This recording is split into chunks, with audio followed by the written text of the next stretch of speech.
Hello everyone, welcome back to this new video. साथियों, आप सभी का स्वागत है यूपीपीसीएस प्रीलिम्स के इस टेस्ट सीरीज में। फुल टेस्ट सीरीज हम लोग कर रहे थे और आज फिर से हम लोग डिस्कस करने वाले हैं टॉप इंपॉर्टेंट जो 50 क्वेश्चंस है। अभी सेशन को थोड़ा सा छोटा रखा जा रहा है कि छोटा छोटा करके 50-50 क्वेश्चन करके अभी सेशन में आगे बढ़ा रहे हैं क्लास को, और अभी आगे चल के फिर इसको कंप्लीट फुल लेंथ में इसको कन्वर्ट कर लिया जाएगा। ये बहुत ही इंपॉर्टेंट टेस्ट सीरीज है और इसमें जो है फुल लेंथ टेस्ट में आप देखेंगे ये दृष्टि की टेस्ट सीरीज, और इसके हम लोग आज बात करने वाले हैं कुछ 50 प्रश्न के। तो इसके पहले वाले 2 लेक्चर्स में, लेक्चर 1 और लेक्चर 2 में आप देखेंगे 50-50 क्वेश्चन करके हम लोग कंप्लीट कर चुके हैं 100 क्वेश्चन, ठीक है। और यहाँ से आगे हम लोग देखेंगे 101 से लेके 150 तक, यानी जो टेस्ट सीरीज हम लोग स्टार्ट किए थे वो आज हमारा कंप्लीट हो जाएगा।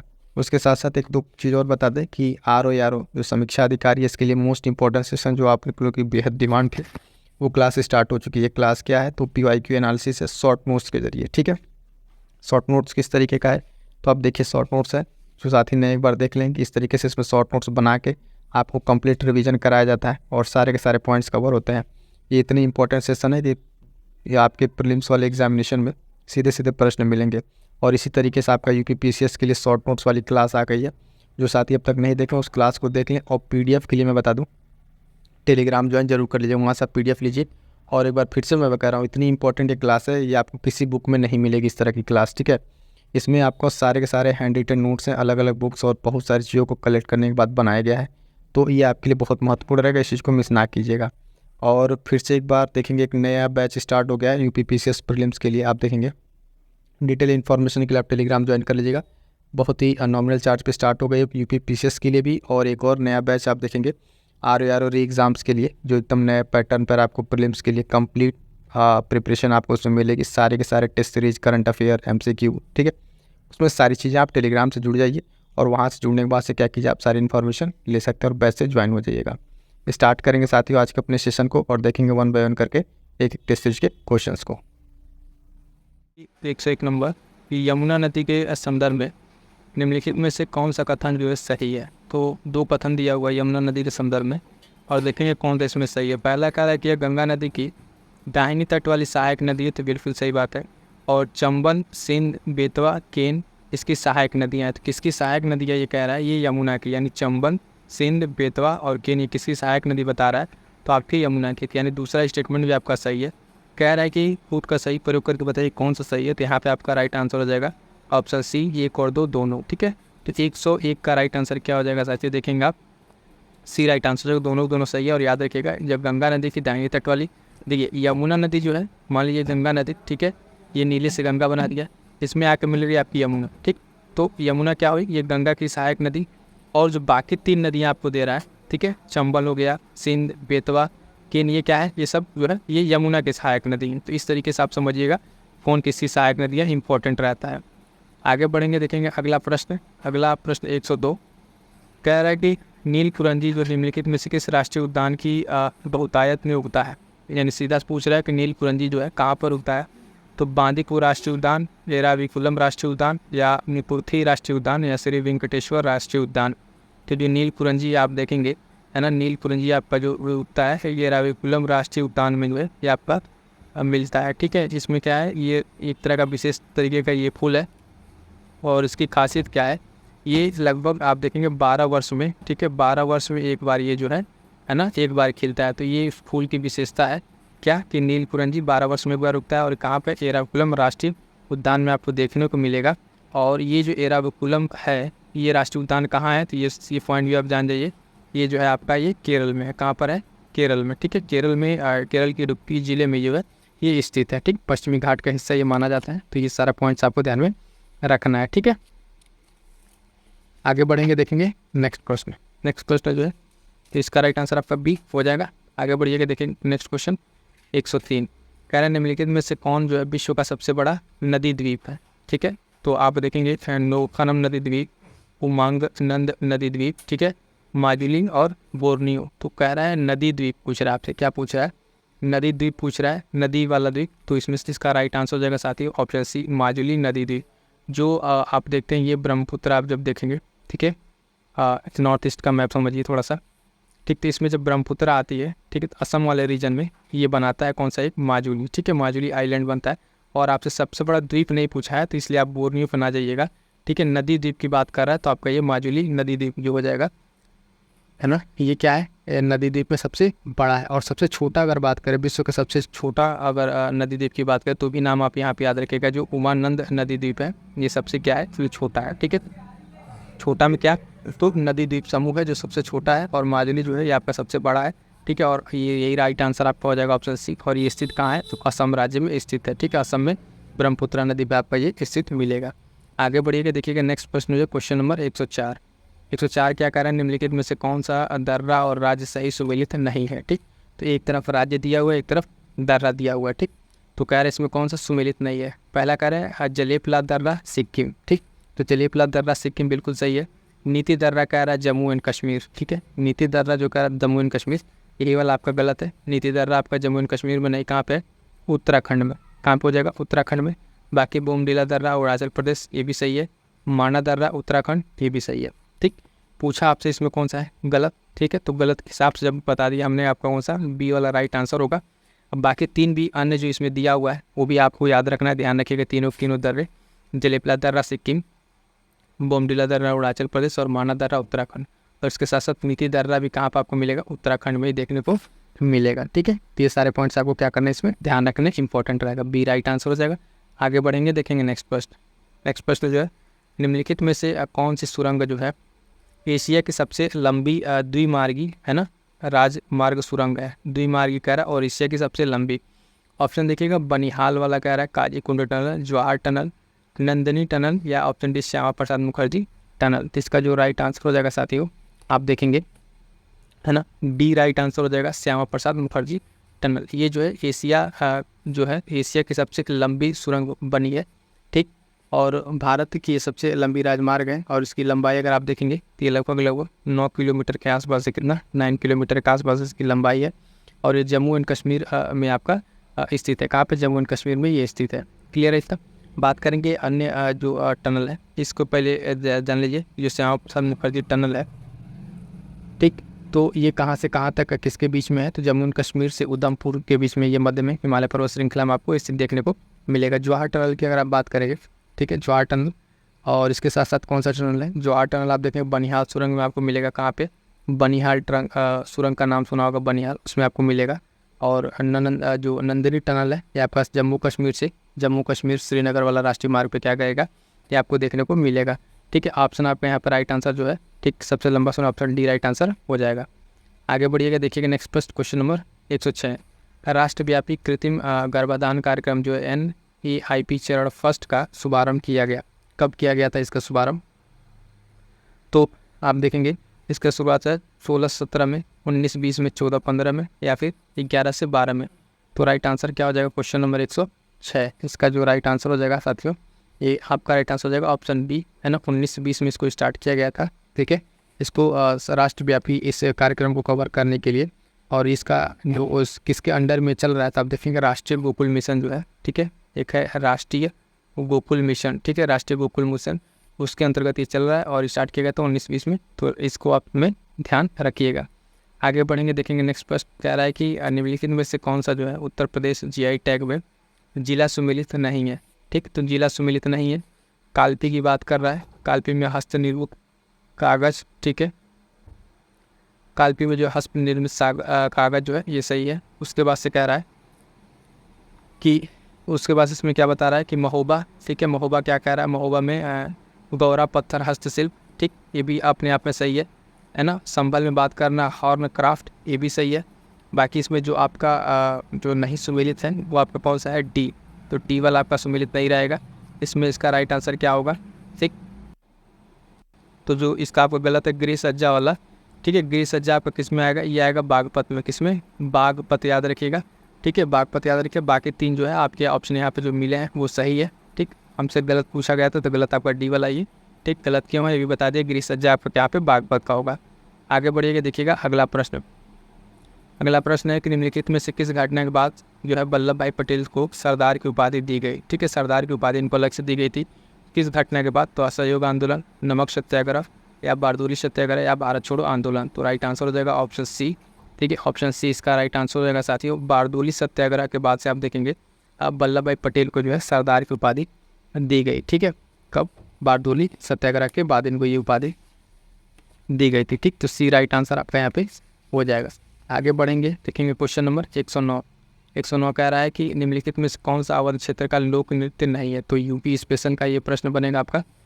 कह रहा है जोगनी, बहुरूपिया, नटवारी या सुराही। तो राइट आंसर क्या हो जाएगा क्वेश्चन नंबर 109 का? बी, जो नटवारी है ये क्या है आपका, किस क्षेत्र का नहीं है? तो अवध के क्षेत्र का नहीं है। इसका मतलब क्या है? तो इससे बाकी पॉइंट क्या निकलेंगे कि जोगनी, बहुरूपिया, सुराही, तीनों आपके किस क्षेत्र के हैं? अवध क्षेत्र के हैं। ठीक है, ये तीनों आपके किस क्षेत्र के हो जाएंगे? तो तीनों आपके अवध क्षेत्र के हो जाएंगे। क्लियर इतना? और बात करेंगे कि ये नटवारी जो है ये किस क्षेत्र का है? तो आपका ये किस क्षेत्र में पड़ेगा? ये पूर्वांचल क्षेत्र का लोक नृत्य। किसका? पूर्वांचल क्षेत्र का लोक नृत्य है। ये पॉइंट भी आपको ध्यान में रखना है। ठीक, क्योंकि देखिएगा जब भी किस तरह का प्रश्न है ना, तो उसमें पहले तो आपको राइट आंसर जानना है, वो तो पता चल गया। गलत क्यों हो रहा है तो भी आपको ध्यान रखना है। जैसे मान लीजिए नटवारी अगर अवध क्षेत्र का नहीं है, ठीक है, तो जानिए कम से कम ये है कहाँ का। तो नटवारी जो है आपका कहाँ का? पूर्वांचल क्षेत्र का है। बाकी अवध क्षेत्र का आपके तीनों मिल जाएंगे। ठीक, राइट आंसर बी हो जाएगा। आगे बढ़िएगा, देखिएगा नेक्स्ट प्रश्न जो है, उत्तर प्रदेश में निम्नलिखित में से कौन सा ऊर्जा संयंत्र परमाणु आधारित है? तो नरौरा, टांडा, है ना, दादरी या ऊंचाहार। तो इसमें पूछ रहा है कौन सा? परमाणु वाला। ठीक है, तो 110 का जो राइट आंसर हो जाएगा परमाणु जो संयंत्र है वो आपका नरौरा बुलंदशहर में। नरौरा कहाँ पे? ये बुलंदशहर में आपको देखने को मिलेगा। ठीक है, ये आपका जो है परमाणु ऊर्जा नाभिक पे आधारित है। बाकी जो अन्य आपका है, ठीक है, अन्य है वो आपका किस पे आधारित है? तीनों जो है, दादरी हुआ, ऊंचाहार या टांडा, ये सब के सब आपको किस पे आधारित है? कोयला आधारित है। क्या है? ये भी ताप संयंत्र है, लेकिन कौन सा आधारित है? कि ये आपके सब कोयला आधारित है। तो तीनों बाकी इसमें जो आपका हो जाएगा राइट आंसर परमाणु वाला नरौरा बुलंदशहर, ये राइट आंसर हो जाएगा। आगे बढ़िएगा, देखिएगा नेक्स्ट प्रश्न है जो ये मिलान करने के दिया है। खनिज एक तरफ दिया है, एक तरफ स्थान दिया हुआ है। ठीक है, खनिज और स्थान को मिलान करना है। इससे पूछ रहा है कि सिलिका रेत, ठीक है, फेल्डस्पार है, बॉक्साइट है, और एंडालुसाइट और कैल्साइट है। उत्तर प्रदेश के जब मानचित्र पर अगर आप देखेंगे, ठीक, यूपी का अगर आप मैप देखें तो उस हिसाब से अगर आप देखेंगे तो किस वाले रीजन में कौन सा पड़ेगा। ठीक है, एक छोटा मोटा अगर समझिए यूपी आपका, तो यूपी के अलग अलग जिले में जो है अलग अलग खनिज पाए जाते हैं। तो यूपी स्पेशल कितना आपके लिए इंपॉर्टेंट है, मैं फिर से बता दूं, यूपी स्पेशल की पूरी क्लास पढ़ी, उतना आप पढ़ लेंगे तो आपको भी क्वेश्चन बाहर नहीं जाएगा उत्तर प्रदेश स्पेशल का। ठीक है, तो उत्तर प्रदेश स्पेशल का आपका क्वेश्चन उससे बाहर नहीं जाएगा। तो प्लेलिस्ट बनी हुई है, फटाफट से जाइएगा और यूपी स्पेशल की सारी क्लास देख डालिए, क्योंकि आपके प्रश्न इसमें भी आ रहा है, पीसीएस में भी आ रहे हैं और हम तो आ ही रहे हैं। तो देखिएगा, जो पहला आपका सिलिका रेत है, सिलिका रेत आपका कहाँ मिलेगा? ये मिलेगा आपका प्रयागराज में। कहाँ पे? सिलिका रेत हो जाएगा आपका प्रयागराज में, यानी ये का तीसरा हो जाएगा। उसके बाद से आपका बी जो फेल्डस्पार है, ये आपका मिलेगा कहाँ पे? ये मिलेगा आपका बी हो जाएगा आपका झांसी में मिलेगा। कहाँ पे? झांसी में मिलेगा। और बॉक्साइट जो है, बॉक्साइट कहाँ मिलेगा? ये बांदा। और एंडालुसाइट और कैल्साइट आपका तब कहाँ हो जाएगा? डी का चौथा मिर्ज़ापुर।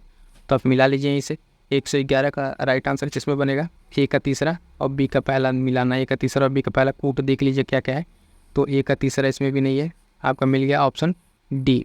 ठीक है, तो डी राइट आंसर क्या हो जाएगा? इस आंसर को मैं फिर से बता दूं, ये जितना याद इंपॉर्टेंट है उससे ज़्यादा इंपॉर्टेंट आपका ये वाला रहेगा कि आपको इससे मिलान करना। ठीक है, तो ये का हमने क्या मिलाया था? तीसरा। बी का पहला मिला था, बॉक्साइट आपका हो गया था क्या? दूसरे में। और ये वाला आपका डी। तो ये जो पॉइंट अगर आप याद रखेंगे तब जाकर आपके एग्जामिनेशन में जो है कहीं के अच्छे से प्रश्न बन पाएंगे। ठीक है, आगे बढ़िएगा, देखिएगा नेक्स्ट प्रश्न 112 नंबर।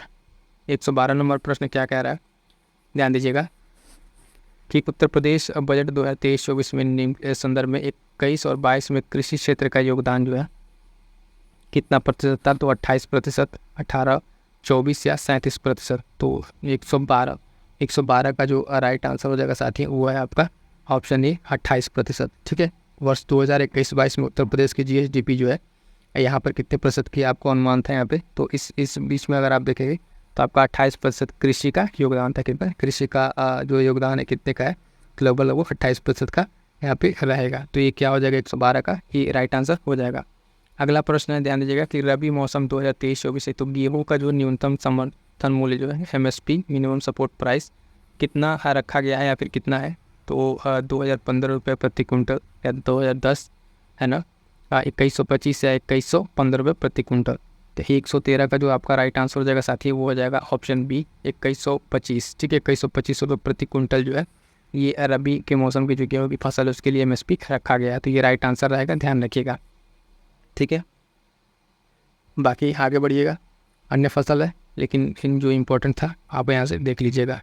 आगे बढ़ेंगे, क्वेश्चन नंबर 114। 114 क्या कह रहा है कि अंतर्राष्ट्रीय आलू केंद्र का क्षेत्रीय कार्यालय उत्तर प्रदेश के निम्नलिखित में से किस जिले में स्थापित होगा। करंट अफेयर से संबंधित है लेकिन यूपी स्पेशल का प्रश्न बनेगा और बहुत ही महत्वपूर्ण रहेगा, ठीक है। तो अंतर्राष्ट्रीय आलू जो केंद्र है उसका जो है आपका कार्यालय उत्तर प्रदेश के आपके कहाँ खोला जाएगा। ऑप्शन है लखनऊ, अयोध्या, आगरा या मेरठ। आगरा या मेरठ, ठीक है। तो इसका राइट आंसर क्या हो जाएगा साथी, ऑप्शन बी आगरा, ठीक है। क्या हो जाएगा, ऑप्शन बी आगरा होगा। अंतर्राष्ट्रीय आलू केंद्र का जो क्षेत्रीय कार्यालय है वो है आपका कहाँ पर हो जाएगा, आगरा में, बी राइट आंसर हो जाएगा। क्लियर है। अगला प्रश्न देखेंगे 115। 115 क्या है, स्टेटमेंट वाला प्रश्न, ध्यान से देखिएगा। दीदी कैफ़े के संदर्भ में निम्नलिखित में से कौन सा कथन सही है। तो दीदी कैफ़े के बारे में स्टेटमेंट दिया हुआ है। पहला कह रहा है कि इस कैफ़े के संचालन को स्वयं सहायता समूह के महिलाओं द्वारा किया जाता है। तो इस तरीके का जो 115, ठीक है, 115 का आप देखेंगे किसका संचालन जो स्वयं सहायता समूह के द्वारा किया जा रहा है, ठीक। उसके बाद से कह रहा है इसे सभी सरकारी निजी कार्यालयों में खोला जाएगा। तो इसका जो राइट आंसर है आप देखेंगे, पहला तो आपका सही है कि इसमें जो स्वयं सहायता समूह के महिलाओं द्वारा किया जा रहा है, लेकिन ये स्टेटमेंट सही नहीं है कि सभी सरकारी निजी कार्यालयों में खोला जाएगा, इस तरह का कोई बात नहीं कही गई है इसमें। तो इसका राइट आंसर क्या हो जाएगा, सिर्फ और सिर्फ एक राइट आंसर हो जाएगा, ऑप्शन ए इसका राइट आंसर हो जाएगा, ठीक। क्योंकि इसमें क्या कह रहा है, केवल एक सही है और ये सभी में नहीं खोला जाएगा। पहला आपका सही है, इसको जो है स्वयं सहायता समूह की महिलाओं द्वारा संचालित किया जा रहा है। इंपॉर्टेंट रहेगा दीदी कैफ़े, ठीक है, ये दीदी कैफ़े इंपॉर्टेंट रहेगा। इसको जो है आपको देखेंगे स्टार्ट किया गया था 17 नगर निगम में इसको स्टार्ट किया गया था, है ना, और लगभग 2023 में इसको स्टार्ट किया गया था, ठीक। ये सारे पॉइंट्स आपको ध्यान में रखिएगा। आगे बढ़ेंगे, देखेंगे नेक्स्ट प्रश्न जो है 116 नंबर। निम्नलिखित में से कौन सा उत्तर प्रदेश का एक जिला एक उत्पाद कार्यक्रम का उद्देश्य नहीं है। 1 डिस्ट्रिक्ट 1 प्रोडक्ट, ठीक है, वो DOP का उद्देश्य नहीं है। तो पहला कार्य का स्थानीय शिल्प कौशल का संरक्षण और विकास, ठीक है, आय और स्थानीय रोजगार में वृद्धि और उत्पाद की गुणवत्ता और कौशल में सुधार, ठीक। तो ये इसमें से क्या कह रहा है कि कौन सा उद्देश्य नहीं है, ठीक है। तो यहाँ पे डी दे दिया उपयुक्त सभी। तो इसमें जो है ये क्वेश्चन स्थानीय 1 DP का, ठीक है। इसमें क्या होगा, देखिए थोड़ा सा क्वेश्चन में लग रहा है यहाँ पे गलत है, इसमें नहीं होना चाहिए, पूछ रहा है उद्देश्य होना चाहिए। क्योंकि देखिएगा 1 डिस्ट्रिक्ट 1 प्रोडक्ट का ये उद्देश्य है ही है, स्थानीय शिल्प कौशल का संरक्षण करना और आय और स्थानीय रोजगार में वृद्धि भी इसका काम है, उत्पाद की गुणवत्ता कौशल में सुधार करना। तो उपयुक्त सभी यहाँ पर राइट आंसर हो जाएगा। तो इस हिसाब से डी आपका राइट आंसर होगा, लेकिन क्वेश्चन में थोड़ा सुधार कर लीजिएगा कि आपका यहाँ पे नहीं रहेगा, ठीक है। ये जो है कौन सा उत्तर प्रदेश से एक जिला उत्पाद कार्यक्रम का उद्देश्य है, तो आपका ये सभी उपयुक्त आपका क्या है, सारे तीनों आपके का उद्देश्य रहेंगे, ठीक है। आगे बढ़िएगा, देखेंगे नेक्स्ट प्रश्न। नेक्स्ट प्रश्न कह रहा है कि दिव्य अयोध्या के संदर्भ में निम्नलिखित में से कौन सा कथन सही है। तो यह पर्यटन पर केंद्रित एक मोबाइल ऐप है। दिव्य अयोध्या की बात कर रहा है, किसकी, दिव्य अयोध्या की बात कर रहा है। और कह रहा है कि यह प्रमुख स्थलों, मंदिर, मठों और ऐतिहासिक जो स्थल है उस तक पहुँचने में मदद करेगा।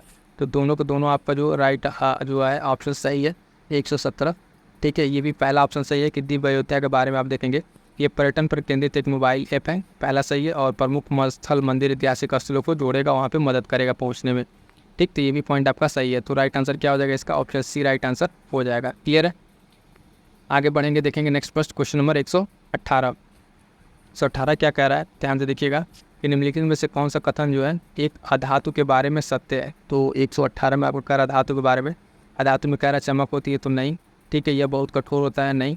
यह बहुत लचीला होता है, सब है नहीं। यह आघात वर्धनीय नहीं होता है, तो यह जो आघात वर्धनीय वाला कह रहा है, तो डी जो है आपका देखेंगे अधातु के बारे में, ठीक। डी जो कह रहा है कि इसमें आघात वर्धनीयता वाला बात कह रहा है, तो ये नहीं होता है। तो यही आपका ऑप्शन जो है ये सही है, ठीक। ये जो है ऑप्शन डी का इसका राइट आंसर हो जाएगा, किसके अकॉर्डिंग, आपके ऑप्शन के अकॉर्डिंग यहाँ पे डी राइट आंसर हो जाएगा, ठीक। बात करेंगे धातु और अधातु की, तो इसमें बहुत सारी विशेषताएं होती हैं। इससे मान लीजिए कठोरता हो गया, चालकता हो गया, तो ये सब चीज़ें धातु और धातु में अलग अलग चीज़ें होती हैं। लेकिन अभी जो पूछा हमको क्वेश्चन के अकॉर्डिंग कि धातु के बारे में कौन सा सही है, तो बस डी यहाँ पे इसका राइट आंसर हो जाएगा। क्लियर है। आगे बढ़ेंगे, देखेंगे नेक्स्ट प्रश्न। नेक्स्ट प्रश्न कह रहा है क्वेश्चन नंबर 119 कह रहा है निम्नलिखित धातु पर विचार किया और उनकी क्रियाशीलता के बढ़ते क्रम में व्यवस्थित करना, न्यूनतम से सर्वाधिक की तरफ, यानी पहले कम वाला फिर उससे ज़्यादा वाला, ठीक है। कह रहा है कॉपर है, सोडियम है, एल्यूमिनियम है और मैग्नीशियम है। इसके लिए आपको जो याद होना चाहिए, इसका जो क्रम है वो आपको क्रियाशीलता का क्रम याद होना चाहिए। तो कह रहा है न्यूनतम से सर्वाधिक की तरफ, तो सबसे सर्वाधिक की अगर आप बात करेंगे तो इसमें सबसे सर्वाधिक जो क्रियाशील है वो आपका सोडियम होगा। सोडियम लास्ट में आएगा, यानी 2 लास्ट में आएगा, तो इसमें भी नहीं है, इसमें नहीं, सी तक आप पहुँच गए सीधे सीधे। इसमें होता है ना कि क्रम में अगर आप रखेंगे तो सोडियम आपका सबसे लास्ट में आएगा, मतलब ये सबसे ज़्यादा क्रियाशील है, तो इसको क्या रखेंगे, सबसे लास्ट में रखेंगे। तो इसी से हमको ये सबसे लास्ट में चाहिए था, तो यहीं से हमका ऑप्शन एलिमिनेट होगा। तो ऑप्शन के अगर क्रम में आप सेट करेंगे तो पहले आपका क्या मिलेगा, पहले आपका कॉपर होगा, ठीक है, पहले क्या होगा इस क्रम में आएगा आपका कॉपर, ठीक है, और कॉपर के बाद से फिर क्या आएगा एल्यूमिनियम, ठीक है, एल्यूमिनियम के बाद से मैग्नीशियम, तब जाकर सोडियम, और सोडियम से ऊपर एक ही है जो इससे ज़्यादा क्रियाशील आप देखेंगे, ठीक है, एक सिर्फ और सिर्फ क्या है, पोटेशियम है, ठीक, पोटेशियम ही है जो आपसे सोडियम से ज़्यादा एक क्या है क्रियाशील धातु है। तो राइट आंसर क्या हो जाएगा आपका, ऑप्शन सी हो जाएगा। उससे कम में आपका सोडियम रहता है, बाकी इसी क्रम में बाकी सारे धातु हैं, और इनके क्रियाशीलता का क्रम बताना तो सी राइट आंसर हो जाएगा। क्लियर है, आगे बढ़िएगा, देखिएगा नेक्स्ट प्रश्न जो है, नेक्स्ट प्रश्न कह रहा है कि निम्नलिखित में से कौन सी धातु जो है सोल्डर का घटक है, सोल्डर, ठीक है, सोल्डर का घटक में टिन, जिंक, सीसा या ए और बी दोनों। तो क्वेश्चन नंबर 120 का जो राइट आंसर है साथी हो जाएगा ऑप्शन डी, ठीक है, ए और बी दोनों। यानी आप देखेंगे सोल्डर का जब बात करेंगे तो सोल्डर के घटक जो होंगे सोल्डर धातु सोल्डर में, उसमें टिन और सीसा क्या होंगे, टिन और सीसा क्या होंगे, दोनों इसके घटक है। तो राइट आंसर क्या हो जाएगा, ऑप्शन डी राइट आंसर हो जाएगा। ठीक है, आगे बढ़िएगा, देखिएगा नेक्स्ट प्रश्न। नेक्स्ट प्रश्न कह रहा है कि क्वेश्चन नंबर 121 कह रहा है, ध्यान दीजिएगा, ग्रेफाइट के संबंध में निम्नलिखित कौन सा कथन सत्य नहीं है। तो कौन सा कथन सत्य नहीं है, चिकना, फिसलदार, नरम और क्रिस्टलीय ठोस है, इसके बारे में बात कर रहा है ग्रेफाइट के बारे में। फिर तो बिल्कुल सही है। यह गर्मी और बिजली का अच्छा संवाहक है, ये भी सही है। कह रहा है कि यह पारदर्शी और इसका अपवर्तनांक बहुत अधिक होता है, तो यही ऑप्शन आपका गलत है। ठीक है, यह पारदर्शी नहीं है, और यह हीरे की तुलना में अधिक रासायनिक रूप से प्रतिक्रियाशील है, तो ये भी आपका सही है। गलत पूछा है तो गलत यहाँ पे ऑप्शन क्या हो जाएगा ग्रेफाइट के संबंध में, ये सी वाला आपका गलत हो जाएगा। कह रहे पारदर्शी है और इसका अपवर्तनांक बहुत अधिक है, तो ये जो है पारदर्शी नहीं होता है। क्या होता है, पारदर्शी नहीं होता ग्रेफाइट, सी आपका राइट आंसर हो जाएगा। बाकी अगर आप देखेंगे 3 अन्य जो ऑप्शन है इसमें वो आपके ग्रेफाइट से संबंधित सही है। हमसे गलत पूछा था तो गलत वाला कौन सा हो जाएगा आपका, राइट आंसर आपका सी हो जाएगा। क्यों गलत है ये भी हमने आपको बता दिया है। क्लियर है इतना, ठीक है। अगला प्रश्न है क्वेश्चन नंबर 122, ध्यान दीजिएगा। कह रहा है कि हाइड्रोकार्बन के संदर्भ में निम्नलिखित में से कौन सा कथन सही है। तो हाइड्रोकार्बन के बारे में हमें देखना है। पहला पॉइंट कह रहा है कि संतृप्त हाइड्रोकार्बन जो है उनको अल्केन्स कहा जाता है। क्या कहता है, एल्केन्स कहा जाता है, तो ये बिल्कुल सही है। वे हाइड्रोकार्बन जहाँ कार्बन परमाणुओं के बीच जो है दोहरे या तिहरे बंधन होते हैं वे खास संतृप्त हाइड्रोकार्बन कहलाते हैं, तो ये भी ऑप्शन आपका सही है। ठीक, तो कह रहा है इसमें सही कौन सा है, दोनों को दोनों ऑप्शन में से ऑप्शन देखिएगा तो यहाँ पे ध्यान दीजिएगा, सी पे मत जाइएगा, सी पे ये ऑप्शन नहीं दिया हुआ है, 1 और 2 दोनों आपका ऑप्शन ए में है। तो इस तरीके से प्रश्न कई बार गलत हो जाते हैं। हमको पता होता है कि कौन सा ऑप्शन सही है, लेकिन जब जाते हैं ऑप्शन टिक करने तो कई बार हैबिट में रहता है कि सी पर जो है आपका दोनों रहेगा, लेकिन यहाँ पे सी पे नहीं है। तो 1 और 2 कहाँ पर है आपका, ये पर है। तो ये चीज़ भी आपको ध्यान देना है, दोनों को दोनों आपके हाइड्रोकार्बन से संबंधित दोनों ऑप्शन आपके सही होंगे। ठीक, आगे बढ़िएगा, देखिएगा नेक्स्ट फर्स्ट क्वेश्चन नंबर 123। कह रहे हैं निम्नलिखित में से कौन सी दवा जो है हानिकारक सूक्ष्म जीवों की वृद्धि को रोकती है। ठीक, तो इस तरह के पॉइंट्स आप देखेंगे। तो हमने बूस्टर सीरीज में, साथ ही बूस्टर सीरीज में जो आपके नोट्स बनवाए थे उसमें सारे एंटीसेप्टिक्स, ज्वरनाशक, जो कीटाणुनाशक है, सल्फर ड्रग्स, सबके बारे में आपको डिटेल्स वहाँ बता रखा है। यहाँ जो पूछ रहा है इसके अनुसार जो आपका राइट आंसर है तो वो हो जाएगा आपका एंटीसेप्टिक्स, ऑप्शन 1 हो जाएगा राइट आंसर। 123 का राइट आंसर हो जाएगा। एंटीसेप्टिक्स ये हैं जो ऐसी ये है, ये सूक्ष्म जीवों की वृद्धि को क्या करता है, रोकता है। ज्वरनाशक आप जानते हैं, इसका प्रयोग जो है तेज बुखार में किया जाता है, बुखार हो तब किया जाता है। उसके साथ साथ एक ऑप्शन क्या है आपके पास, कीटाणुनाशक, ठीक है, और एक क्या है कीटाणुनाशक है, सल्फर ड्रग्स है। तो ये सब चीज़ें क्या है आपके, सल्फर ड्रग्स क्या है, ये एंटीबायोटिक्स हैं, क्या है एंटीबायोटिक्स है। और उसके साथ साथ इस चीज़ें उसी में आपको किस लिए उपयोग होती है, जैसे सल्फर डाइजीन वगैरह हो गए, उसमें आपका क्या है सल्फर ड्रग्स का यूज़ होता है। तो ये सब उदाहरण है, इन सब चीज़ों के ध्यान रखिएगा। ठीक, आगे बढ़ेंगे, देखिए क्वेश्चन नंबर 124 क्या कारण निम्नलिखित में से कौन कवकनाशी उदाहरण है। ठीक है, तो एल्युमिनियम फास्फेट है ना, बोर्डो मिस्टर्ड, बेंजीन प्राग या एल्युमिनियम फॉस्फाइड। तो इसका जो राइट आंसर हो जाएगा साथ ही क्वेश्चन नंबर 124 राइट आंसर हो जाएगा ऑप्शन बी, बोर्डो मिस्टर्ड। ठीक है, इसमें क्या है, ये बोर्डो मिस्टर्ड क्या है, तो ये जो है अब बोर्डो मिस्टर्ड आपका ये कवकनाशी है। ठीक है, किसका उपयोग क्या किया जाता है, कवक को नष्ट करने के लिए किया जाता है। तो कवकनाशी क्या है, बोर्डो मिस्टर्ड, याद रखिएगा बोर्डो है। ठीक है, नाम थोड़ा सा क्लियर कर दे, बोर्डो है। ठीक है, बोर्डो मिस्टर्ड है, बी राइट आंसर आपका हो जाएगा। आगे बढ़ेंगे, देखेंगे नेक्स्ट क्वेश्चन नंबर 125। निम्नलिखित में से किसे पिक्रिक अम्ल के नाम से भी जाना जाता है। तो पिक्रिक अम्ल के नाम से किसे जाना जाता है, ट्राइनाइट्रोफिनॉल है ना, ट्राइनाइट्रोटोल्यूइन जो है ट्राइनाइट्रोबेंजीन या उपयुक्त में से कोई नहीं। तो इस नाम से जो जाना जाता है साथियों 125 का राइट आंसर हो जाएगा ऑप्शन ए ट्राइनाइट्रोफिनॉल को पिक्रिक अम्ल के नाम से भी जाना जाता है। किस नाम से? पिक्रिक अम्ल के नाम से भी जाना जाता है। क्वेश्चन नंबर 125 का राइट आंसर क्या हो जाएगा आपका?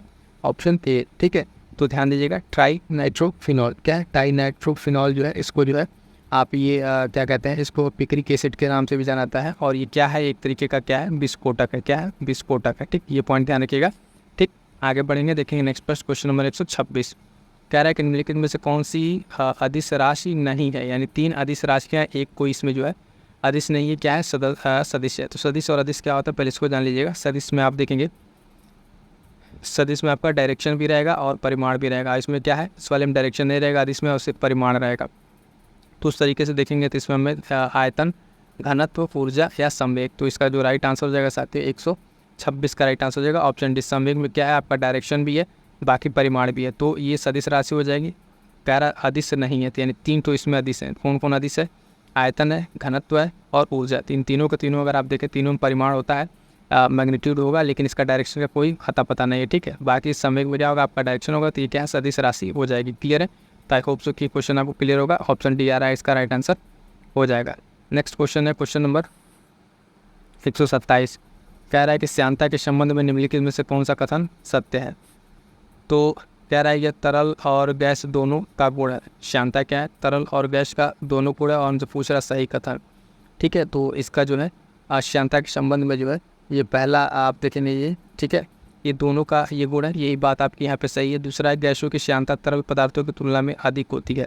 ठीक, तो गैसों की जो श्यानता होती है वो द्रवों की तुलना में थोड़ी कम होती है, तो ये गलत होगा। तापमान में वृद्धि की जो है तरल पदार्थों की चिपचिपाहट बढ़ जाती है, नहीं ये तो गलत बात। उनकी चिपचिपाहट कम हो जाती है, तापमान बढ़ाने पर उनकी श्यानता कम हो जाती है और गैसों की श्यानता बढ़ती है। ठीक है, गैसों की श्यानता बढ़ती है, तरल का क्या होगा? वो घटेगा। बढ़ेगा किसका? तो गैस का। जो ऑप्शन गलत हो आपको हम क्लियर करते आ रहे हैं क्यों गलत है। एक आदर्श तरल की श्यानता 0 से कम होती है। ठीक है, तो जो एक आदर्श होगा और ठीक है उसकी श्यानता क्या होगी? 0 होगी, 0 से कम नहीं होगी। तो ये भी ऑप्शन आपका गलत है। हमसे पूछा था कौन सा इसमें सत्य कथन है, तो आपका सिर्फ ये सही है ऑप्शन है कि तरल और गैस दोनों का गुण क्या है? श्यानता है। बाकी इसके जो ऑप्शन गलत है, क्यों गलत है, मैंने आपको सारा का सारा एक्सप्लेन कर दिया। श्यानता के संबंध में इंपॉर्टेंट टॉप पॉइंट है ये, यहाँ से प्रश्न बनते हैं।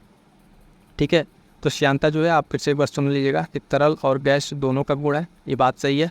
और गैसों की श्यानता जो है तरल पदार्थों की तुलना में अधिक होती है, ये बात गलत है। आप देखेंगे तरल पदार्थ का ज़्यादा होता है, गैस का कम होता है।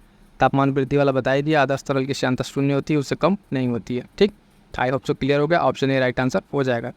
आगे बढ़िएगा, देखिएगा नेक्स्ट फर्स्ट क्वेश्चन में 128 निम्नलिखित में से कौन सा पादप हार्मोन नहीं है? ठीक है, ये भी हम आपको सारा का सारा इस तरह का पॉइंट करा चुके हैं। जो भी बूस्टर सीरीज जो साथी नहीं देखें, प्लेलिस्ट बनी हुई है बूस्टर सीरीज की, चाहिए देख डालिए।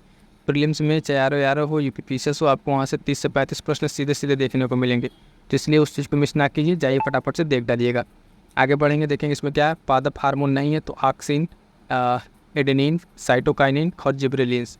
इसमें जो आपका देखेंगे राइट आंसर हो जाएगा क्वेश्चन नंबर 128 का, वो हो जाएगा आपका ऑप्शन बी, है ना। एडेनिन जो है ये आपका पादप हार्मोन नहीं है, यानी प्लांट वाला हार्मोन नहीं है। ऑक्सिन, साइटोकाइनिन और जिब्रेलिन से तीनों क्या है? पादप हार्मोन है। ठीक है, तीनों क्या है? पादप हार्मोन है। और जो एडेनिन है आपका, ये जो है डीएनए के जो आधार कोड है डेटाबेस के, उसमें आपका एडेनिन, गुआनिन है ना, साइटोसिन, थायमिन, ये सब चीज़ उसमें आती है। तो ये आपका हिस्सा नहीं है। आंसर आपका जो होगा क्वेश्चन के अकॉर्डिंग वो बी राइट आंसर हो जाएगा। ठीक है, बी राइट आंसर हो जाएगा। ठीक, आगे बढ़ेंगे, देखेंगे नेक्स्ट प्रश्न। अगला प्रश्न है क्वेश्चन नंबर 129 पौधों में जाइलम का उपयोग निम्नलिखित में से किसके लिए किया जाता है? तो जाइलम मैंने आपको बताया था, जाइलम जल के लिए। ठीक है, तो उससे आपको याद होगा, जिन साथियों को जो रेगुलर क्लास करते हैं उनको इसे याद होगा।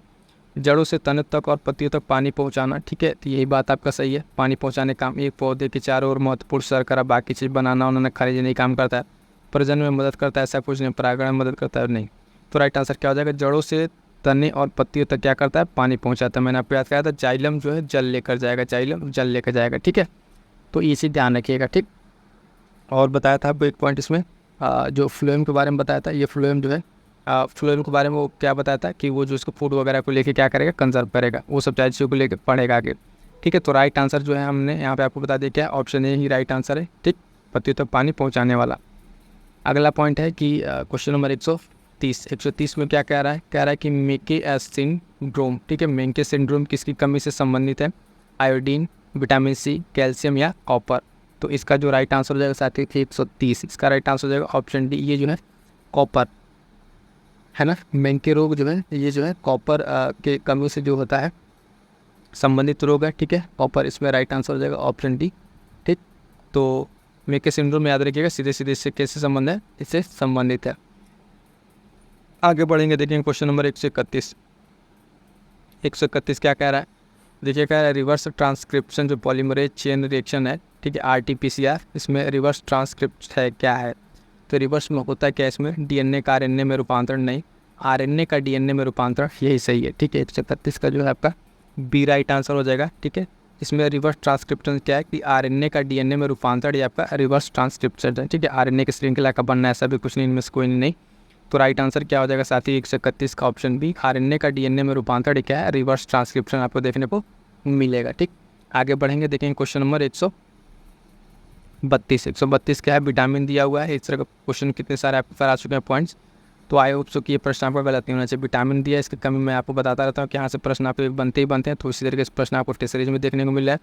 विटामिन ए से आपकी कौन सी कमी से रोग होगा, तो आप देखेंगे रतौदी, विटामिन B1 बेरी, सी स्कर्वी, डी बच्चों में रिकेट्स। तो आप ऑप्शन मिला लीजिए, ए का दूसरा, बी का पहला, ए का दूसरा और बी का पहला। तो आप देखेंगे ए का दूसरा जो है सिर्फ इसमें दिया हुआ, बी का पहला मिलाएंगे तो आपका राइट आंसर क्या निकले, क्या आएगा, राइट आंसर निकल के आएगा 132 का आपका सी, ठीक है। सी राइट आंसर हो जाएगा, ए का दूसरा, सी का चौथा, डी का तीसरा। ये जितना इंपॉर्टेंट नहीं, मैं बार बार कहता हूँ, उससे इंपॉर्टेंट क्या है कि आपको ये चीज़ याद होना चाहिए, ठीक है। तो ए से रतौदी, बी से बेरी, सी कमी से, सी से स्कर्वी रोग और डी से रिकेट्स। तो ये बहुत ही महत्वपूर्ण है, हर बार परीक्षा में पूछा जाता है यहाँ से प्रश्न, और ये चीज़ आपको क्या रखना है, ध्यान में रखना है, ठीक। आगे बढ़ेंगे, देखेंगे अगला प्रश्न 133 नंबर। 133 नंबर प्रश्न क्या कह रहा है, कह रहा है डाउन सिंड्रोम किसके कारण होता है। डाउन सिंड्रोम जो है किसके कारण होता है, तो अतिरिक्त गुणसूत्र 18, अतिरिक्त गुणसूत्र 13, अतिरिक्त गुणसूत्र 21 या उपयुक्त में से कोई नहीं। तो इसका जो राइट आंसर है क्वेश्चन नंबर 133। 133 का जो राइट आंसर आपसे ऑप्शन 2 हो जाएगा, अतिरिक्त गुणसूत्र 21 के कारण जो है ये आपका कौन सा होता है, डाउन सिंड्रोम देखने को मिलता है। तो 133 से क्या हो जाएगा, डाउन सिंड्रोम जो 21 हो जाएगा। और बात करेंगे कि 18 से क्या होता है, अतिरिक्त 18 से, तो अतिरिक्त 18 से आपका जो है ये होता है हेडवर्ड सिंड्रोम। क्या होता है, हेडवर्ड सिंड्रोम होता है गुणसूत्र 18 का अतिरिक्त से। और आपका 13 से क्या होगा, तो भी एक पॉइंट समझ लीजिए, 13 से जो आपका होगा उसका नाम क्या है, जो 13 से होगा उसका पटो सिंड्रोम। क्या नाम है, पटो सिंड्रोम जो है इसका नाम होगा। इस तरीके से जो ऑप्शन आपके गलत है वो सब भी आपको बता दिए, और राइट आंसर आपको पता है कौन सा, ऑप्शन बी राइट आंसर हो जाएगा। आगे बढ़िएगा, देखिएगा नेक्स्ट क्वेश्चन जो है क्वेश्चन नंबर 134। मानव शरीर की सबसे बड़ी ग्रंथि जो है क्या है, तो यकृत, पसीना ग्रंथि, खगनाशय या पिट्यूटरी ग्लैंड। इसका जो राइट आंसर है सबको पता होगा, क्वेश्चन नंबर 134 का राइट आंसर क्या है, यकृत आपका जो है क्या है, मानव शरीर की सबसे बड़ी ग्रंथि यही है, क्या होगा आपका राइट आंसर हो जाएगा, ठीक। क्लियर है यहाँ तक।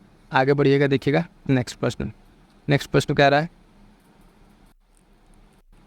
क्वेश्चन नंबर 135 कह रहा है कि विश्व में खाद्य सुरक्षा और पोषण की स्थिति जो रिपोर्ट 2023 है उस रिपोर्ट को प्रकाशित की जाती है, ठीक है। इस रिपोर्ट को किसके द्वारा प्रकाशित की जाती है, तो आप देखेंगे विश्व स्वास्थ्य संगठन, ऐसा कुछ नहीं है, संयुक्त राष्ट्र खाद्य और कृषि संगठन, ठीक है। ये जो FAO है ना, इसी के द्वारा इसको प्रकाशित किए थे, तो बी ही आपका राइट आंसर हो जाएगा। बाकी कृषि विकास के लिए ये भी नहीं, संयुक्त राष्ट्र विकास खाद्य प्रोग्राम, ऐसा कुछ नहीं। तो 135 का जो राइट आंसर हो जाएगा साथी, ठीक है, वो क्या हो जाएगा, ये रिपोर्ट जो है विश्व में खाद्य सुरक्षा और पोषण स्थिति रिपोर्ट कौन जारी करता है, संयुक्त राष्ट्र खाद्य और कृषि संगठन के द्वारा जारी किया था। 135 का बी राइट आंसर हो जाएगा। अगला अब प्रश्न है, ध्यान दीजिएगा कि 2023 का नारमनी बोरला पुरस्कार दिया गया है लक्ष्मण सिंह को, डॉक्टर स्वाति नायक को, मनोरंजन साहू को, मुक्ता मणि देवी को। तो राइट आंसर इसका क्या हो जाएगा, 136 का राइट आंसर आपका हो जाएगा ऑप्शन सी, ठीक है। डॉक्टर स्वाति नायक को जो है 2023 का नारमनी बोरला पुरस्कार, इंपॉर्टेंट है, करंट अफेयर का पॉइंट है, तो स्वाति नायक को दिया गया है, ठीक है। ये पॉइंट आपको ध्यान में रखना है, ठीक। आगे बढ़िएगा, देखेंगे नेक्स्ट प्रश्न कह रहा है कि 137 नंबर, फिर से वही अनुसंधान और मिलान वाला सूची दिया, भारत के कृषि संस्थान और हस्थान, ये मिलान वाला है। इस तरह के सारे पॉइंट्स आपको बूस्टर सीरीज में करा दिए। जो लोग बूस्टर सीरीज अच्छे से किए होंगे उनके लिए टेस्ट सीरीज अब एकदम से हलवा लगेगा, एकदम आसान है, क्योंकि वहाँ से सारे पॉइंट्स आपको कवर होते दिख रहे होंगे। अगला पहला पॉइंट है इसमें, कृषि केंद्रीय जो शुष्क अनुसंधान संस्थान है, क्या कह रहा है, केंद्रीय शुष्क अनुसंधान संस्थान, ये मैंने आपको बताया जोधपुर, ठीक है। इसका क्या होगा, जोधपुर होगा। केंद्रीय डेयरी अनुसंधान संस्थान यहाँ पर करनाल में है, ठीक। केंद्रीय कपास अनुसंधान केंद्र और केंद्रीय आलू अनुसंधान केंद्र, ठीक है। तो केंद्रीय आलू अनुसंधान केंद्र ये आपको हमने बताया था कहाँ पर है, ये शिमला में है, ठीक है। और कपास अनुसंधान केंद्र आपका क्या बच गया अब यहाँ पे, तो आपका बच गया क्या, नागपुर, ठीक है। तो इस तरीके से आपका ये पूरा यहाँ पे मैच हो गया। तो ए का तीसरा और बी का पहला, ए का तीसरा और बी का पहला मिला लीजिए किस में है, ए का तीसरा इसमें नहीं है, और बी का पहला, तो ऑप्शन क्या हो जाएगा, डी राइट आंसर हो जाएगा। क्वेश्चन में 137 का डी राइट आंसर हो जाएगा। फिर से मैं कह रहा हूँ वो उतना इंपॉर्टेंट नहीं है जितना आपको मिलाने वाला। केंद्रीय आलू अनुसंधान संस्थान शिमला, केंद्रीय कपास संस्थान नागपुर, केंद्रीय डेयरी अनुसंधान करनाल, केंद्रीय सूक्ष्म संस्थान शिमला, ठीक है। तो ये ध्यान रखिएगा, ठीक है। आलू वाला शिमला हो गया, ये शुष्क वाला आपका क्या होगा, जोधपुर हो गया, ठीक है। तो ये पॉइंट आपको ध्यान में रखना है। इसके साथ साथ एक दो पॉइंट और बता दें जो आपको ध्यान रखना है कि जैसे राष्ट्रीय चावल अनुसंधान संस्थान याद रखिएगा, इसका कहाँ पर है, कटक, ठीक है। राष्ट्रीय चावल अनुसंधान संस्थान कटक में, एक ये पॉइंट याद रखिए। और एक और पॉइंट जो बता रहा हूँ याद रखिएगा, भारतीय कृषि अनुसंधान संस्थान याद रखिएगा, नई दिल्ली, ठीक है, नई दिल्ली। 2 पॉइंट और याद रखिएगा यहाँ पे, संस्थान से संबंधित इम्पॉर्टेंट रहेगा। अगला पॉइंट है कि ताव लपोहफुआन जो वस्त्र है निम्नलिखित किस राज्य से संबंधित है, तो नागालैंड, अरुणाचल प्रदेश, मिजोरम या सिक्किम। इसका जो राइट आंसर है क्वेश्चन नंबर 138, इसका राइट आंसर ऑप्शन बी, ये मिजोरम से संबंधित है, ठीक है। ये मिजोरम में जो है मध्यम जो है उसमें मध्यम से भारी कॉम्पैक्ट रूप से बना हुआ एक कपड़ा है जो कताई बुनाई हाथ से और जटिल डिजाइन करके बनाया जाता है, मिजोरम का ये वस्त्र है, ठीक है। तो राइट आंसर आपका बी हो जाएगा। आगे बढ़िएगा, देखिएगा नेक्स्ट प्रश्न 139 में ध्यान दीजिएगा, इंटीग्रेटेड जो हैबिटेट असेसमेंट है ग्रीन रेटिंग के संदर्भ में कौन सा कथन सही है ये बताना। तो पहला कह रहा है जो GHRIHA जो है, मतलब ये ग्रीन इंटीग्रेटेड वाला, इसमें कह रहा है कि केंद्रीय आवास और शहरी मामलों के मंत्रालय द्वारा विकसित किया गया है, ठीक है। तो पहला स्टेटमेंट आपका क्या है, यहाँ पे मंत्रालय दिया हुआ यही गलत है, ठीक। यह डिजाइन मूल्यांकन प्रणाली पर आधारित एक हरित भवन प्रणाली था। दूसरा आपका क्या है, यहाँ पे सही है, ठीक है। तो दूसरा आपका सही है। और इसे जो विकसित किया गया मंत्रालय जिसमें गलत किया है शहरी मामले का मंत्रालय, उसको मैं फिर से बता दूँ क्यों गलत है।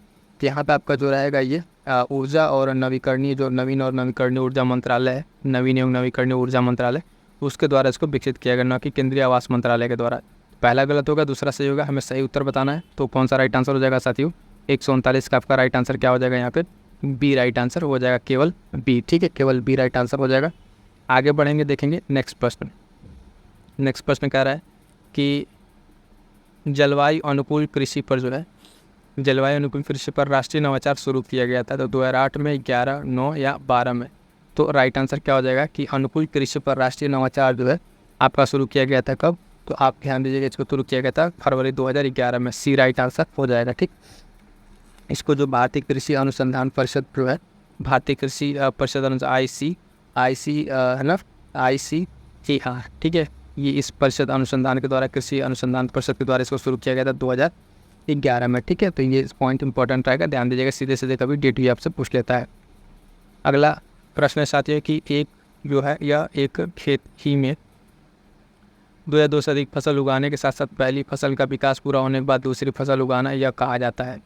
तो रिले क्रॉपिंग, स्ट्रिप क्रॉपिंग, पंक्ति इंटर क्रॉपिंग या गली क्रॉपिंग। तो क्वेश्चन 141, इसका जो राइट आंसर हो जाएगा साथियों, इसको कहते हैं रिले क्रॉपिंग। क्या कहते हैं, ऑप्शन ए हो जाएगा, रिले क्रॉपिंग कहते हैं। रिले क्रॉपिंग क्या है, तो इसमें जो है एक ही खेत में 2 या 2 से अधिक फसल उगाने के साथ साथ पहली फसल का विकास पूरा होने के बाद दूसरी फसल को उगाना ही क्या कहलाता है, रिले क्रॉपिंग कहलाता है। तो ये राइट आंसर हो जाएगा। आगे बढ़िएगा, देखिएगा दूसरा प्रश्न जो है, नेक्स्ट प्रश्न मतलब 142 नंबर, कह रहा है प्रथम पीढ़ी के जो है जैव ईंधन के उत्पादन में निम्नलिखित में से किसका उपयोग नहीं किया जाता है। तो इसमें किसका उपयोग नहीं कहते, गन्ना, गुड़, शैवाल या पशु का वसा, ठीक है। तो इसमें जो राइट आंसर है 142 का राइट आंसर क्या हो जाएगा, ऑप्शन बी, शैवाल का जो है प्रयोग इसमें नहीं किया जाता है। किसमें, तो जैव ईंधन जो प्रथम पीढ़ी का जैव ईंधन है, इसमें आप देखेंगे किसका प्रयोग नहीं किया जाता साथियों, तो आपका जो है शैवाल का प्रयोग नहीं किया जाता, बाकी 3 सब का प्रयोग किया जाता है। तो ये आपका राइट आंसर बी हो जाएगा। अगला प्रश्न है कि रियो 20 शिखर सम्मेलन निम्नलिखित में से किस वर्ष आयोजित किया गया था। रियो 20 शिखर सम्मेलन की बात कर रहा है, पर्यावरण का ये प्रश्न है। तो रियो 20 अगर आप बात करेंगे, ठीक है, तो 1992 है ना, 92 के साथ साथ आप देखें कितना 1972, 2002 या 2012। तो इसका राइट आंसर 143 का सी। ठीक है, ये जो स्टार्ट हुआ था 1992 में आपका क्या हुआ था, रियो वाला सम्मेलन हुआ था। उसकी 20 रियो 20 का रहा था 1992 में हुआ। उसके बाद +20 कर ली तो आपका क्या आ जाएगा, 2012 आ जाएगा। +10 करेंगे तो आपका कितना आया था, 2002 आता। ठीक, तो इस तरीके से रियो 10 रियो 20 आप यहाँ से याद रखिएगा, किससे 1992 से याद रखिएगा। ठीक है, यहाँ ये रियो सम्मेलन आपका होता है 92 में, और यहाँ से +20 तो +20 आपका क्या होगा, राइट आंसर क्या बनेगा, ऑप्शन सी बनेगा 12। ठीक है, तो ये चीज़ आपको ध्यान में रखना है।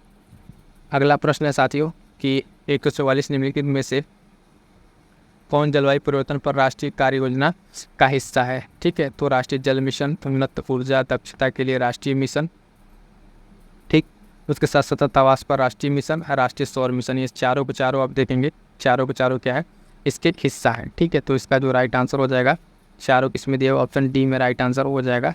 इसका डी 1 2 3 4, यानी ये चारों के चारों मिशन जो है आपके इसके अंतर्गत, जो जलवायु परिवर्तन का राष्ट्रीय कार्यक्रम उसके अंतर्गत आते हैं। आगे बढ़िएगा, अगला पॉइंट है पर्यावरण का किगाली संशोधन। किगाली संशोधन के बारे में लेनी तत्वों पर विचार कीजिए। किगाली संशोधन जो है कानूनी रूप से बाध्यकारी नहीं है। ठीक, कह रहा है कानूनी रूप से बाध्यकारी नहीं है, तो ये गलत है। इसका जो लक्ष्य है 2047 तक हाइड्रो जो क्लोरोफ्लोरोकार्बन है उसकी खपत में 80% से अधिक की कमी करना है। तो क्या करना है, इसमें कमी करना है कितना, 80% से अधिक की। तो जो है आपका दूसरा जो है ऑप्शन आपका सही है, और पहला जो है ऑप्शन जो है ये आपका गलत है। क्यों गलत है, कि कानूनी रूप से बाध्यकारी है। ठीक है, तो यहाँ पे सही उत्तर बताना है, तो सही उत्तर हमारे क्या हो जाएगा, सिर्फ और सिर्फ ऑप्शन बी। ठीक है, ऑप्शन बी यहाँ पे राइट आंसर हो जाएगा। क्यों होगा, मैंने आपको बता दिया। दूसरा इसका सही है, कानूनी रूप से बाध्यकारी है, यहाँ पे नहीं कह रहा है, इसलिए गलत आपका हो जाएगा। ठीक है, ये आपका जो स्टार्ट होता है 1 जनवरी जो है 2019 से ये स्टार्ट होता है। ठीक है, 2019 से इसको स्टार्ट किया था किगाली वाला जो बाध्यकारी रूप से, ये पॉइंट आपको ध्यान में रखना है। अगला पॉइंट है रॉटरडैम अभिशमय जो है संबंध, ये कौन सा कथन सत्य है। तो रॉटरडैम के बारे में जो आपका कथन सत्य बताना है वो देखिएगा। इसका उद्देश्य समुद्री पर्यावरण को मानवीय गतिविधि से बचाना है, बिल्कुल नहीं। इससे 1989 में अपनाया गया था, ये भी नहीं। यह अंतर्राष्ट्रीय व्यापार में कुछ रसायनों और कीटनाशकों के लिए पूर्व सूचित सहमति से संबंधित है, तो बिल्कुल सही बात है, इसी इसका राइट आंसर हो जाएगा। यह अस्थायी कार्बनिक प्रदूषकों पर सम्मेलन है, बिल्कुल नहीं। तो इसका जो राइट आंसर हो जाएगा 146 का राइट आंसर क्या हो जाएगा, ये जो है आपका कीटनाशकों से संबंधित, ऑप्शन सी राइट आंसर हो जाएगा। कुछ रसायन कीटनाशकों की सहमति से संबंधित है। ठीक है, और बात करेंगे इसके अपनाए जाने की, तो इसको अपनाया गया था, आपका ध्यान रखिएगा कब, 1998 में इसको अपनाया गया था। ठीक है, 1998 में अपनाया गया था, और फरवरी जो है 2004 से इसको लागू किया गया है। किसी बात हो रही है, रॉटरडैम अभी समय की बात हो रही है। ठीक, बात करेंगे अगर 1-2 पॉइंट जिसमें आपको देगा समुद्री ये प्रदूषण वाला, रोकथाम वाला, ठीक है, उसके पर्यावरण मानवीय को बचाने वाला, तो ये जो आपका है इसके लिए आपका लंदन डॉपिंग का भी समय है इसके संबंधित, और अस्थायी जो कार्बनिक प्रदूषकों के लिए सम्मेलन है। ठीक, इसके लिए क्या है, प्रदूषकों के लिए सम्मेलन जो अगर आप बात करेंगे तो इसमें आप देखेंगे कौन सा सम्मेलन है, ये आपका स्टॉकहोम सम्मेलन है। कौन सा है, स्टॉकहोम सम्मेलन है। तो इस तरीके से सारे पॉइंट्स आपको हमने क्लियर कर दिए हैं, राइट आंसर आपका सी यहाँ पे हो जाएगा। आगे बढ़ेंगे, देखेंगे नेक्स्ट प्रश्न 147, फिर से वही इस तरह का प्रश्न है, मिलान करने वाला है, थोड़ा ध्यान से देखिएगा। राष्ट्रीय उद्यान और राज्य दिया हुआ है, राष्ट्रीय उद्यान और राज्य दिया हुआ है। तो मृगयानी जो राष्ट्रीय उद्यान की बात कर रहा है, और गुद्दुमलाई राष्ट्रीय उद्यान, मॉलिंग नेशनल पार्क, मानस राष्ट्रीय उद्यान। ठीक है, मानस राष्ट्रीय उद्यान। इसका जो राइट आंसर हो जाएगा साथियों, पहला ए का जो है मृगयानी जो आपका पड़ेगा तेलंगाना में। ठीक है, मृगयानी कहाँ पड़ेगा, ये पड़ेगा आपका तेलंगाना में 147। ठीक है, और मुद्दुमलाई आपका कहाँ पड़ेगा, तमिलनाडु में। ठीक, और मानस आपका कहाँ पड़ेगा, मानस जो है आपका वो पड़ेगा किस में, असम में। ठीक है, असम में पड़ेगा। और अरुणाचल प्रदेश में आपका कौन सा हो जाएगा, सी वाला अरुणाचल प्रदेश। तो इस हिसाब से अगर आप मिलाएंगे, कुछ मिला लेंगे, तो आपका आंसर जो बनकर आएगा वो क्या बनेगा, ऑप्शन बी बनेगा। ठीक है, ए का दूसरा, बी का पहला, सी का चौथा, डी का तीसरा। ठीक है, डी के तीसरे से अगर आप सीधे सीधे अगर देखते हैं, कोई नहीं पता तो आई होप सो मानस तो पता ही होगा आपका, मानस का क्या होगा, असम। तो असम से अगर आप आते तो आपका देखते हैं डी वाला 1 कट जाता है, 3 कट जाता। ठीक है, 2 कटता, आपका ये दोनों बचता, और बाकी 2 आपको यहाँ से मिला लेंगे तो आपका क्या हो जाएगा, राइट आंसर आपका बी हो जाएगा। फिर से एक बार बता दें, मृगयानी जो है आपका कितना हो जाएगा, मृगयानी आपका तेलंगाना बताया था, मुद्दुमलाई जो है तमिलनाडु, मॉलिंग अरुणाचल, और ये आपका यहाँ पे असम हो जाएगा। ठीक, आगे बढ़ेंगे, देखेंगे नेक्स्ट प्रश्न। नेक्स्ट प्रश्न कह रहा है कि एक राष्ट्रीय वन्य जीव बोर्ड का गठन निम्नलिखित में किस अधिनियम के तहत किया गया? तो पर्यावरण संरक्षण अधिनियम, पशु क्रूरता निवारण, वन्य जीव संरक्षण अधिनियम, उपयुक्त में से कोई नहीं। तो राष्ट्रीय वन्य जीव जो बोर्ड का गठन जो है ये किया गया आपका, ठीक है, ये किया गया आपका वन्य जीव संरक्षण अधिनियम 1972 के तहत किया गया। राइट आंसर आपका सी हो जाएगा। सारे के सारे बूस्टर सीरीज में आपका हमने कवर अप करा दिया है, तो आपका सिर्फ और सिर्फ यहाँ पर रिवीजन हो रहा है। टेस्ट सीरीज में क्वेश्चन आपके सारे के सारे बन रहे होंगे। ठीक है, सी राइट आंसर हो जाएगा। आगे बढ़िएगा, अगला पॉइंट है क्वेश्चन जो कह रहा है, यह प्रावधान है कि संसद 2 या 2 से अधिक राज्यों के लिए एक सम्मिलित उच्च न्यायालय स्थापित कर सकती है। निम्नलिखित में से किस संवैधानिक संशोधन अधिनियम से ये संबंधित है? ठीक, तो ये जो आपका संबंधित है ये आपका 7वें संविधान संशोधन अधिनियम में ये बात निकल के सामने आई। ठीक है, कि जो है एक से अधिक उच्च न्यायालय राज्यों के लिए जो एक उच्च न्यायालय को स्थापित किया जा सकता है 7वां संविधान संशोधन अधिनियम के तहत ये निकल के हुआ। ठीक है, तो ये पॉइंट आपको ध्यान में रखना है। और इस सेशन का लास्ट प्रश्न जो देखेंगे, क्वेश्चन नंबर 150, राज्य विधानमंडल में विधान परिषद का निर्माण एवं समाप्ति का उल्लेख किस अनुच्छेद में है? तो आप देखेंगे ये 149, 212, 169, 249 इसमें है।